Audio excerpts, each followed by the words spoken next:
गुरून् हत्वा हि महानुभावान् श्रेयो भोक्तुम भैक्ष्यम अपि हि लोके। हत्वार्थ कामास्तु गुरुन् ह्येव भुञ्जीये भोगान् रुधिर प्रदिग्धान्। मतलब अगर सीधी भाषा में समझे तो अर्जुन ये कह रहा है कि अपने गुरुओं और बड़ों को मारकर राज करने से तो कहीं बेहतर है कि मैं भीख मांग कर जी लूं। बिल्कुल। क्योंकि ऐसी जीत से जो भी सुख मिलेगा वो तो खून से सना हुआ होगा। ये बात थोड़ी हैरान करती है ना। हाँ बिल्कुल। एक योद्धा जिसका काम ही साम्राज्य जीतना है वो जीत को ही ठुकरा रहा है। उसके मन में असल में चल क्या रहा है? यार दिलचस्प बात यही है, ये सिर्फ आपका ये लड़ाई से बचने का कोई बहाना नहीं है। अच्छा। ये एक बहुत गहरी मनोवैज्ञानिक और नैतिक कश्मकश है।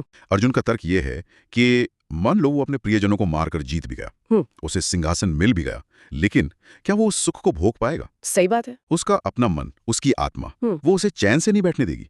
वो जो भी खाएगा, जो भी पहनेगा, उसे उसमें अपनों का खून नजर आएगा। तो उस खुशी का मजा ही किरकिरा हो जाएगा। तो ये सिर्फ अपराध बोध या गिल्ट की बात नहीं है, ये एक तरह का पहचान का संकट भी है ना। हाँ, आपने बिल्कुल सही पकड़ा। अर्जुन की पहचान एक धर्म योद्धा के रूप में है। अगर वो अपने ही गुरुओं पर हथियार उठाएगा तो वो अपनी नजरों में क्या रह जाएगा? बिल्कुल। और मामला इससे भी ज्यादा उलझा हुआ है। ये धर्म का संकट है। धर्म का संकट कैसे? देखिए, एक क्षत्रिय होने के नाते उसका धर्म है कि वो युद्ध करे, न्याय के लिए लड़े।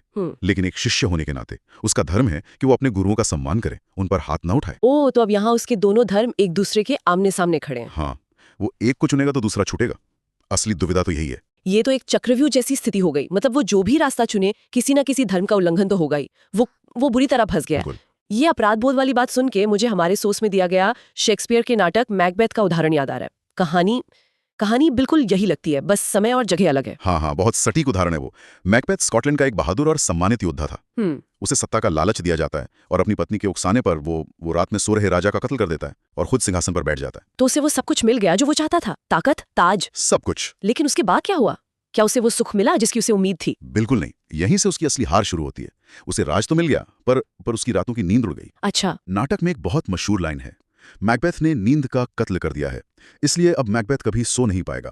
उसे हर आहट में साजिश नजर आती थी, हर परछाई में दुश्मन दिखता था, उसका मन हर पल बेचैन। और उसकी पत्नी लेडी मैकबेथ, जिसने उसे इस काम के लिए उकसाया था, उसकी हालत तो शायद और भी खराब हो गई थी। हाँ, उसे हर वक्त अपने हाथों पर खून के वो धब्बे दिखाई देते थे जो असल में थे ही नहीं। वो पागलों की तरह घंटों तक अपने हाथ मलती रहती थी, ये बड़बड़ाते हुए कि ये खून के दाग हटते क्यों नहीं। वो दाग असल में उसके मन पर लगे थे, हाथों पर नहीं। बिल्कुल। तो मैकबेथ की कहानी एक तरह से अर्जुन की आशंका को सच साबित करती है कि गलत तरीके से हासिल की गई चीज आपको कभी वो सुकून नहीं दे सकती। आपको सिंहासन तो मिल जाएगा, पर मन का चैन छिन जाता है। और अर्जुन यही होने से डर रहा है।